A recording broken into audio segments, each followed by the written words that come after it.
अस्सलाम वालेकुम। उम्मीद है कि आप सब ठीक होंगे। गूगली क्रिक के एक नए एपिसोड के साथ हम मौजूद हैं और हमारे साथ मौजूद हैं हमारे दोस्त सुभान गनी और मैं आपका होस्ट सिकंदर। और बात करेंगे ऑस्ट्रेलिया में होने वाली सीरीज पर कि पाकिस्तान ने ये सीरीज खेली, ना सिर्फ ये सीरीज खेली बल्कि जीते हुए बने बनाए मौकों को जाया किया और यूं पाकिस्तान ये टोटली सीरीज हार चुका और वाइट वॉश हुआ बहुत बुरे तरीके से। कहीं ऐसा लग रहा था कि पाकिस्तान ये आखिरी टेस्ट जीत जाएगा। जी हाँ, मैं तीसरे टेस्ट की बात कर रहा हूँ। थोड़ा सा मौका दूसरे टेस्ट में भी बना था मगर सुभान भाई वो मौका भी पाकिस्तान ने गंवा दिया। और तीसरे टेस्ट में तो सतम ज़रीफी ये है कि 4 खिलाड़ी सिर्फ 0 के मजमूई स्कोर पर आउट हो गए और जिसके अंदर हमारे कप्तान शान मसूद भी कुछ ना कर सके, उसके बाद सलमान आगा भी कुछ ना कर सके।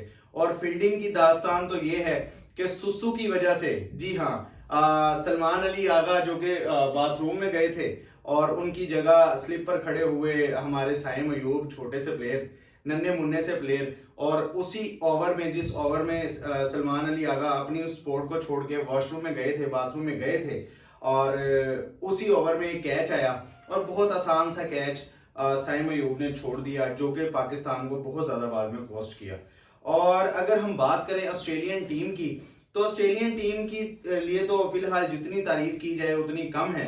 हाल ही में उन्होंने वर्ल्ड कप जीता है और इस बार अब उनका ये जो टेस्ट मैच हुआ ये इसलिए भी अहमियत का हामिल था कि एक पिंक डे टेस्ट हुआ इसमें, फिर बॉक्सिंग डे टेस्ट हुआ इसमें, और उसके बाद डेविड वार्नर जिनको आखिरी अलविदाई मैच दिया गया, उनको फेयरवेल दिया गया और बेहतरीन नोक खेली उन्होंने तीसरे मैच में, उस पर भी बात करेंगे। तो ये थी जी कुल स्टोरी। सुभान भाई, मेरा सवाल ये है कि ये पीछे कैप्शन भी नजर आ रहा होगा कि आखिर कब होगी जीत ऑस्ट्रेलिया में, इसके बारे में क्या कहना चाहेंगे? ये जीत के मौके अगर जाया करते रहेंगे तो फिर तो जीत कभी नहीं होगी। देखें, इस बार पाकिस्तान के पास जो अपॉर्चुनिटी आई है, काफी अरसे के बाद ऐसा देखा गया कि ऑस्ट्रेलिया अंडर प्रेशर रही है। अगर आप देखें पहले मैच में ठीक है कि उन्होंने मार्जिन अच्छा बना लिया, डेविड वार्नर ने बड़ा अच्छा 100 किया, लेकिन पाकिस्तान ने कमबैक कर लिया था। लेकिन फिर हाल यही है कि पाकिस्तान के जब पहले 2-3 बैट्समैन ऊपर के स्कोर कर रहे होते हैं तो नीचे एज यूजुअल बाबर आजम से काम शुरू होता है और उसके नीचे कोई भी बैट्समैन जम के नहीं खेल सका। ये एक सबसे बड़ा ड्रॉबैक रहा पहले मैच का। दूसरे मैच की अगर हम बात करें तो दूसरे मैच के अंदर शायद किसी ने बात नोट की है या नहीं की है, मैं उस तरफ हाईलाइट कर देता हूं। दूसरा मैच पाकिस्तान का था, एमसीजी में मैच हो रहा था। पाकिस्तान ने पहली इनिंग के अंदर ऑस्ट्रेलिया को 52 एक्स्ट्रास दी हैं। पहली इनिंग में 52 एक्स्ट्रास दी हैं, दूसरी इनिंग में 16 एक्स्ट्रास दी हैं, 16 एक्स्ट्रास। इन दोनों को टोटल करें तो ये 68 एक्स्ट्रा के रन बनते हैं जो पाकिस्तान ने दिए हैं। पाकिस्तान दूसरा टेस्ट मैच 79 रन से हारा है।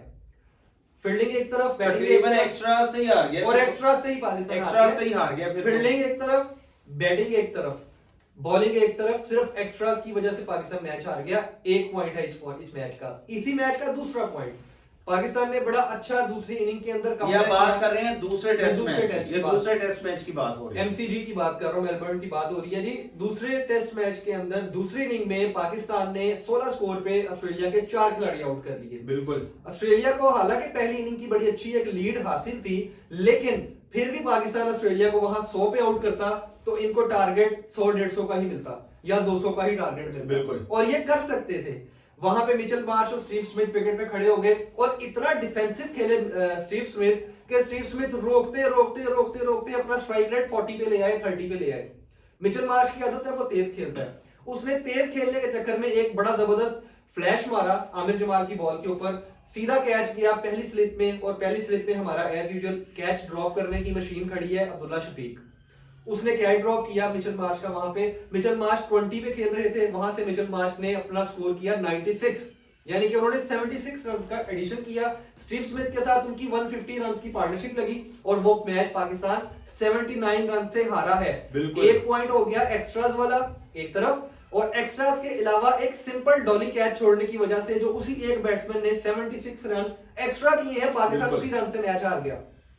यानी बात करने का मकसद ये है कि ये थी सेकंड मैच की दास्तान। यानी मैं थोड़ा सा यहाँ पर आपको इंटरप्ट करूंगा कि अगर पाकिस्तान की एफिशिएंसी को देखा जाए तो पाकिस्तान ने अपनी ही बुरी जो क्रिकेट खेली है, मतलब अपनी ही क्रिकेट के, अगर ये अपने क्रिकेट को ठीक रखते, लाइक आप फील्डिंग में 100% होते, आप एक्स्ट्रास ना देते तो आप ऑस्ट्रेलिया में ये मैच वाकई जीत सकते थे। मैच तो एक तरफ है, पाकिस्तान सीरीज जीत सकता है। बिल्कुल, पाकिस्तान सीरीज जीत सकता था। अब आप अगर तीसरे मैच की तरफ आते हैं, जो तो मैंने अभी आपसे दूसरे मैच की बात की है, मैं आपको सिर्फ ये बताना चाह रहा हूं, मैं अपने नाज़रीन को सिर्फ ये रियलाइज करवाना चाह रहा हूं कि ये जो सवाल हमने लिखा ना कि आखिर कब होगी जीत, देखिए हम जीते हुए थे। सेकंड मैच हम जीता हुआ हारे हैं, थर्ड मैच हम जीता हुआ हारे हैं। पहली दफा हिस्ट्री के अंदर पाकिस्तान ने ऑस्ट्रेलिया में जाके ऑस्ट्रेलिया को प्रेशराइज किए रखा है। बिल्कुल, ऑस्ट्रेलिया बैकफुट पे खेल रहा था। आप स्टीव स्मिथ की बैटिंग देख लें, उसने पूरी सीरीज में 100 नहीं किया। लेबुशाने को देख लें, पूरी सीरीज में 100 नहीं किया। ख्वाजा को देख लें, पूरी सीरीज में 100 नहीं किया। हेड को देख लें, वर्ल्ड कप फाइनल का और वर्ल्ड कप सेमीफाइनल का मैन ऑफ द मैच है वो। वर्ल्ड कप फाइनल सेमीफाइनल का मैन ऑफ द मैच है वो। वर्ल्ड कप के बाद टेस्ट मैच में आया, पाकिस्तान की कमजोर तरीन बॉलिंग थी, 100 नहीं करने दिया उसको। बिल्कुल, मिचेल मार्श, सिर्फ एक मिचेल मार्श इनके काबू में नहीं आया, और डेविड वार्नर पहले मैच में सिर्फ इनसे काबू में नहीं आया। अदरवाइज ऑस्ट्रेलिया को पाकिस्तान ने हिलने नहीं दिया। और पाकिस्तान क्या कर सकता है, आप देखें तीसरे मैच की बात पर, ये लास्ट मैच हो रहा है सिडनी के अंदर, पाकिस्तान ने 237 पे 9 खिलाड़ी आउट हो गए। आमिर जमाल ने वहां से बड़ी आउटस्टैंडिंग बैटिंग की, मैच उठा के 313 पे ले गया। आखिरी विकेट की पार्टनरशिप होगी 76 रन की, वहां से वो मैच बन गया पाकिस्तान की फेवर में। ऑस्ट्रेलिया की बैटिंग आई, पाकिस्तान ने 289 पे ऑस्ट्रेलिया के 5 आउट हैं, और पाकिस्तान ने 299 पे ऑस्ट्रेलिया को ऑल आउट कर दिया। आमिर जमाल 6 विकेट्स ले गया। बिल्कुल, ऑस्ट्रेलिया से पाकिस्तान को इस सीरीज में पहली मर्तबा लीड मिल गई, बिल्कुल 14 रन की। अब ये 14 रन जो वो विकेट थी उस लिहाज से कम नहीं थे, वहां पे टारगेट सेट करना था 200 का, और अगर आप ये टारगेट 200 का सेट कर लेते तो ये ऑस्ट्रेलिया चेज नहीं कर सकता था। पाकिस्तान ने टारगेट सेट किया 129 रन का। क्यों? क्योंकि पाकिस्तान की बैटिंग एज यूजुअल, जहां मैच चल जाता है, जहां पे मैच बन जाता है, पाकिस्तान की बैटिंग वहीं तबाह बर्बाद हो जाती है।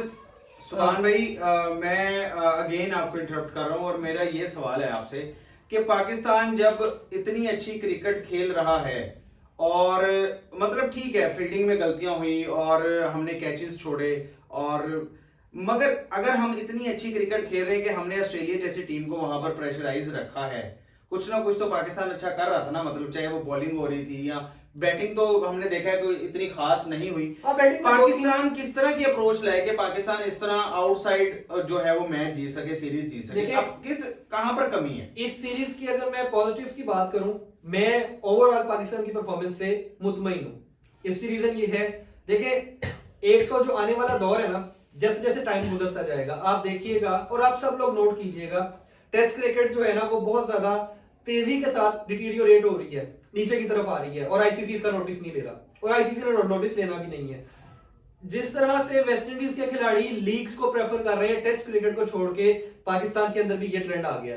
हारिस रऊफ ने लीग को प्रेफर किया, टेस्ट क्रिकेट को छोड़ा। मैं पहले हारिस को डिफेंड कर रहा था कि हारिस रऊफ ने टेस्ट में ना जाके चले अच्छा फैसला किया, लेकिन मेरा एक और पॉइंट ऑफ व्यू ये है कि जब आप मुल्क के लिए खेल रहे हैं तो आपको अपनी जात को साइड पे करके मुल्क को पहले रखना है। बिल्कुल, आप ये बहाना नहीं कर सकते कि जी मैं लीग खेलना चाहता हूं और मेरा T20 का ही करियर अच्छा है, मैं वनडे खेलना प्रेफर नहीं करता या मैं टेस्ट खेलना प्रेफर नहीं करता। देखिए जब आप पाकिस्तान के लिए खेल रहे हैं तो आपको पाकिस्तान के लिए सब कुछ खेलना प्रेफर करना पड़ेगा।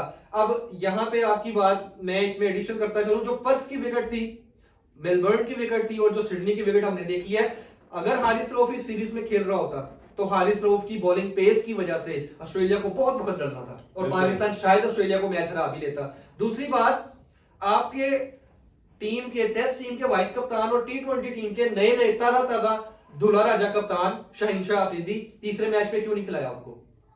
इसका मतलब यह है कि आप लोग टेस्ट क्रिकेट को अहमियत नहीं देते। ऑस्ट्रेलिया 2 मैचेस जीतने के बाद भी टेस्ट क्रिकेट को इतनी अहमियत देता है कि वो 2-0 से सीरीज जीत चुका है, वो तब भी तीसरे मैच में एक भी प्लेयर को चेंज नहीं करता। आप ये देखें सुभान भाई कि पूरी दुनिया से उन्होंने कमेंटेटर पैनल को बुलाया हुआ है, मतलब जो बड़े बड़े नाम है, हर्षा भोगले की अगर हम बात कर लें, रवि शास्त्री की बात कर लें, पाकिस्तान से वसीम अकरम की बात कर लें, वकार यूनुस को बुलाया, स्मिथ आए हुए, नासिर हुसैन आए हैं, बिल्कुल, यानी पूरी दुनिया से उन्होंने कमेंटेटर्स को इकट्ठा किया, क्योंकि इस मैच की वर्थ थी, इस सीरीज की वर्थ थी। उन लोगों ने इस तरह इसको बल्कि एक फेस्टिवल बनाया है, बकायदा उनके पीएम ने पाकिस्तानी पूरी टीम को बुलाया, उनको प्रोटोकॉल दिया, और ये उस प्रोटोकॉल का फायदा क्या कह रहा हूं मैं, ये उस प्रोटोकॉल को किस तरह से सिर्फ एंजॉय कर रहे हैं कि बस जीतना नहीं है, बाकी सब कुछ करना है, तस्वीरें बना लेनी है, मतलब अगर आप जा रहे हो और आप अपनी, ठीक है, आप अपनी फैमिली को भी लेके जा रहे हो, और आपकी अगर हम सैलरीज की बात करें, देखिए हम क्रिटिसिज्म करेंगे अब अगर इस तरह की हमें परफॉर्मेंसेज नजर आएंगी। सुभान भाई ठीक है, आप कह रहे हैं कि पाकिस्तान की आप अभी परफॉर्मेंस से ओवरऑल मुतमईन है, मगर मुझे बताएं कि मोहम्मद रिजवान और आमिर जमाल के अलावा आपको कौन सी ऐसी परफॉर्मेंस नजर आई है पाकिस्तान की टीम में कि जो जस्टिफाई की जा सकती है? आमिर जमाल और मोहम्मद रिजवान के अलावा जी मीर हमजा ने बड़ी शानदार बॉलिंग की है। मैं उसकी तारीफ करना चाहूंगा। उसकी रीजन ये है कि मीर हमजा ने ऑस्ट्रेलिया जैसी अग्रेसिव बैटिंग के आगे, इकोनॉमी उसकी रही है 1.5 और 1.5 1.8 की इकोनॉमी ऑस्ट्रेलिया के अंदर जाके ऑस्ट्रेलिया के अग्रेसिव बैट्समैन के खिलाफ, जिसमें Mitchell Marsh, Travis head, David Warner खेल रहे हैं, उनके खिलाफ इस तरह की बॉलिंग करना एक बहुत बड़ी बात है। इसका मतलब है कि वो उसको रिस्पेक्ट दे रहे थे या वो उसके हाथों ट्रैप हुए हुए थे। उनको लग रहा था कि अगर हम इसको शॉट खेलने गए तो ये हमें आउट कर सकता है, लिहाजा उसने बड़ी अच्छी बॉलिंग की है। फिर जो उसने ट्रेविस हेड को बोल्ड किया था पहली बॉल के ऊपर, कमाल। मैं पर्सनली सलमान अली आगा की परफॉर्मेंस की बात करना चाहूंगा। सलमान अली आगा ने जो परफॉर्मेंस दिखाई है, वो जब मैं उसको सिलेक्शन इसकी हुई थी तो मैं इतना मुतमईन नहीं था, मैं इसको क्रिटिसाइज कर रहा था कि यार ये टेस्ट का प्लेयर नहीं है। लेकिन नंबर 6 की पोजीशन पे आके जिस तरह की वो बैटिंग करता रहा है, उसने 350 स्कोर की है, क्रूशियल मौके पे 50 की है। इसके अलावा उसने जो बॉलिंग की है, देखिए बॉलिंग में उसने इंप्रेस किया, बॉलिंग उसने बड़ी शानदार की किया है। उसने मौके पे आके की विकेट्स ली हैं, कभी ट्रेविस हेड को, कभी डेविड वार्नर को, कभी लबुशेन को। खास तौर पे जो उसने लबुशेन को आउट किया और वो एक रफ पैच उसने यूज किया उसकी बॉल में, और वो मेरे ख्याल है उसके लिए ड्रीम बॉल होगा, बहुत जबरदस्त बॉल था, हमेशा याद रखिएगा। एक प्रॉपर ऑफ ब्रेक का वो बॉल था, जो कि ऑफ ब्रेक बॉलर की वो ख्वाहिश होती है कि यहां से बैट्समैन को बीट करे, बैट और पैड के दरमियान से ड्राइव करने बैट्समैन जा रहा हो और उसके मिडल और बिल्कुल वैसे हुआ, और लबुशेन को उस टाइम चेहरा देखने वाला था, उसको समझ नहीं आई कि ये बॉल कैसे ब्रेक हो गया, लेकिन वो रफ पैच पे लगा था। लेकिन जो भी है, ओवरऑल सलमान अली आगा अच्छी फाइंड है इस सीरीज के पॉइंट ऑफ व्यू से। लिहाजा मैंने अब आपको 4 प्लेयर्स बता दिए जो मुझे बेहतर लगे हैं, और 5वां प्लेयर जिसके लिए मैं एक और ऐड कर देता हूं जी, साइम अयूब। साइम अयूब ने पहली इनिंग में जो भी किया वो एक तरफ, दूसरी इनिंग के अंदर विकेट ज्यादा मुश्किल था, विकेट ज्यादा खराब था, क्योंकि जो बॉल अब्दुल्ला शफीक को हुआ है वो जनरल और यूजुअल सर्कमस्टेंसेस में इस तरह का बॉल नहीं होता। वो भी किसी रफ पैच पे बॉल लगा था और बॉल ऑलमोस्ट 1 फुट के हिसाब से अंदर आया, यानी आधा फुट या 1 फुट के हिसाब से वो बॉल मूव हुआ है, डेविएट हुआ है। अगर वो विदाउट उस जगह के लगे वो जाता बॉल सीधा, तो अब्दुल्ला शफीक ने पूरी उसकी लाइन को कवर किया हुआ था, बिल्कुल मिडल ऑफ द बैट वो बॉल को रोक रहा था। लेकिन वो जो स्टार्क का बॉल था पहली ओवर के अंदर, वो रफ पैच पे पड़ा, वो बॉल इतना ज्यादा अंदर आया कि वो जज नहीं कर सका, वो कोई भी बैट्समैन जज नहीं कर। और वैसे भी साइम अयूब के लिए पहला मैच था, उसके लिए उसको जज नहीं किया जा सकता। और साइम अयूब ने जो साइम अयूब ने जो उसको छक्का मारा है स्टार को कट के ऊपर, बहुत शानदार, बहुत ही जबरदस्त मजा आया। रन्स बनाए, मगर वो रन्स दलेरी से बनाए हुए रन्स हैं। और उस वक्त जब बाबर और रिजवान ये खेल रहे थे, साइम अयूब, तो लग रहा था कि शायद ये 100 की कोई पार्टनरशिप दे जाएंगे तो पाकिस्तान को 200-250 की लीड मिल जाएगी, बिल्कुल। लेकिन एज यूजुअल साइम आउट हुआ है, तो बाबर को तो जरूरत थी ना फिर आउट होने की। बाबर ने क्या, मगर सुभान भाई मैं अगेन वहीं पर आपको लाना चाहता हूँ कि ठीक है परफॉर्मेंसेस मिली, ठीक है हमें 1-2 नए पाकिस्तान के उभरते हुए सितारे भी मिले, आमिर जमाल, साइम अयूब और सलमान अली आगा की शक्ल में, मीर हमजा मिले, और कुछ थोड़ी सी एक जो मतलब मोहम्मद रिजवान की भी एक जो सॉलिड, उसके अंदर एक सॉलिड चीज है कि हाँ भाई मैं अगर मैं बैटिंग कर सकता हूं, मैं T20 का ही प्लेयर नहीं हूं, मैं वनडे का ही प्लेयर नहीं हूं, मैं टेस्ट मैच का भी प्लेयर हूं, और कीपर भी बहुत अच्छा है। रिजवान ने अपनी परफॉर्मेंस को एक बार फिर से जस्टिफाई किया है, अपनी परफॉर्मेंस से अपनी पोजीशन को दोबारा से स्टेबल कर लिया है। और मुझे ऐसा लगता है कि सरफराज की अब कहानी खत्म हो गई है। देखिए सरफराज अच्छी बैटिंग कर रहे थे, श्रीलंका के टूर पे बहुत अच्छा खेले थे, ऑस्ट्रेलिया का पहला मैच उनको खिलाया गया, उन्होंने कैचेस भी ड्रॉप किए और उन्होंने बैटिंग में भी कुछ खास नहीं किया, तो ये उनकी वजह बनी निकलने की। अगर रिजवान भी यही परफॉर्मेंस दिखाते तो शायद सरफराज वापस आ जाते। लेकिन रिजवान का जो सबसे बड़ा एज है, बैटिंग तो एक तरफ है, जो वो कीपर है, इस जैसा कीपर इस वक्त पाकिस्तान के करंट जितने भी प्लेयर खेल रहे हैं ना, विकेट कीपर बैट्समैन, उन जैसा कीपर, रिजवान जैसा कीपर किसी के पास नहीं है। यानी कि जितनी पाकिस्तान की फ्रेंचाइजीज हैं, जितनी पाकिस्तान की डोमेस्टिक क्रिकेट है, कोई ऐसा विकेट कीपर इस वक्त मौजूद नहीं जो रिजवान जैसी विकेट कीपिंग कर सके। रिजवान स्टंप मिस नहीं करता, रिजवान कैच नहीं ड्रॉप करता, और रिजवान को जहां वैसे मेरा एक सवाल है, मेरे जो हैं देखने वाले भी शायद इस चीज को सेकंड करें, ऐसा नहीं हो सकता कि सरफराज के साथ रिजवान को भी खिला लिया जाए, सिर्फ टेस्ट मैच की मैं बात कर रहा हूं पर्टिकुलर, और हम मोहम्मद रिजवान को एज ए ओपनर प्लेयर जहां पर हम एक लैग कर रहे हैं, जैसे कि इमामुल हक उस तरह से रन्स नहीं बना रहे, साइम अयूब को ठीक है आपने इस बार ट्राई कर लिया, मगर एक पक्का बैट्समैन हमारे पास मिडिल ऑर्डर में भी ठीक है। सरफराज अगर इस बार फेल हुए हैं, मगर सरफराज के डोमेस्टिक में बड़े स्कोर्स हैं, बड़े नहीं, रन हैं, सरफराज उन्होंने को बड़ा भी सर्व किया हुआ पाकिस्तान। सरफराज को अभी हम टीम से अलग नहीं कर सकते, वो स्क्वाड का हिस्सा रहेंगे। तो ये क्या ऐसा नहीं हो सकता पाकिस्तान क्या उसको इस तरह नहीं ला सकता कि मोहम्मद रिजवान और सरफराज दोनों को खिला ले? उन दोनों को खिलाने के लिए देखें जी, जरूरी ये है कि या तो देखें रिजवान छठे नंबर पे अच्छा खेल रहा है, पांचवें छठे नंबर पे जाओ जहां पे वो आ रहा है, मगर रिजवान वो ने वहीं बैटिंग ओपनर की खेल है। सकते हैं, उनके अंदर ये काबिलियत है। मेरा ख्याल है रिजवान को ऊपर ओपनिंग पे लेके आएंगे तो रिजवान जाया हो जाएंगे। सरफराज को अगर शामिल करना है तो एक पोजीशन सिर्फ रहती है, वो है हमारे जो मिडिल ऑर्डर बैट्समैन है सऊद शकील।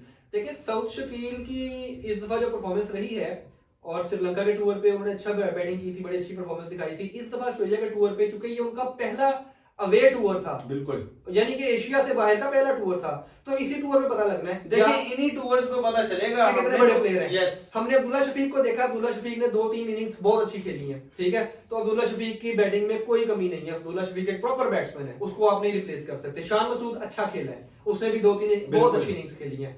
बाबर फ्लॉप रहा है। हाँ, ये किया जा सकता है कि अगर बाबर फ्लॉप है, बाबर को किसी सीरीज में रेस्ट दे, सरफराज को चौथे नंबर पे खिला दें। खैर चांस दे मोहम्मद सकते हैं। हफीज ने भी बाबर से यही बात की है कि, और बल्कि बाबर के लिए ये बयान दिया है कि अगर बाबर चाहे तो हम उनकी टेक्निक के लिए और हम उनके रेस्ट के लिए जरूर मौजूद हैं, वो हमसे कंसल्ट कर सकता है। और मेरे ख्याल सुभान भाई अभी तक के लिए इतना ही, काफी वक्त हो गया है। और आने वाले दिनों में जी एक सीरीज है, बहुत ही खास सीरीज है कि पाकिस्तान जा रहा है न्यूजीलैंड से खेलने के लिए 5 T20, और इंशाल्लाह 5 के 5 T20 गूगली क्रिक पे हम कवर करेंगे, और पोस्ट मैच जरूर एनालिसिस हुआ करेगा यहाँ पर इंशाल्लाह। और तब तक के लिए हमें इजाजत दीजिए, हमारे पेज को लाइक कर दीजिए, सब्सक्राइब कर दीजिए, इसे फॉलो कर लीजिए।